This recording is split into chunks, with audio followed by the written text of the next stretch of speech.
Okay, number 8. 9/10 minus 2/5. Now, remember the one above it, number 7? We already kind of did this one, but we'll do it again. 9/10 minus 2/5. Now, we had said earlier that we needed a common denominator. They don't have a common denominator. Well, what does 10 and both 5 go into?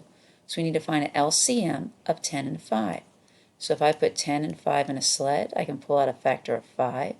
10 divided by 5 is 2. 5 divided by 5 is 1. So my LCM, 5 times 2 is 10, times 1 is 10, is 10. So the new last names are 10. Well, his last name is already 10, so I get to keep his first name of 9. But this guy, his last name is 5. The denominator is 5. Well, what can I do to 5 to get to 10?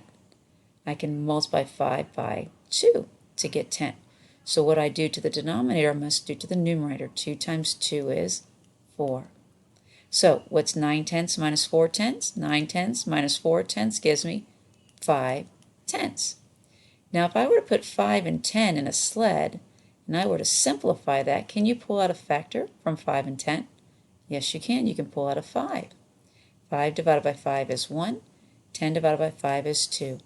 So 5/10 simplifies to 1/2. So what is, I'm in the wrong spot. So what's 9/10 minus 2/5 gives me 1/2.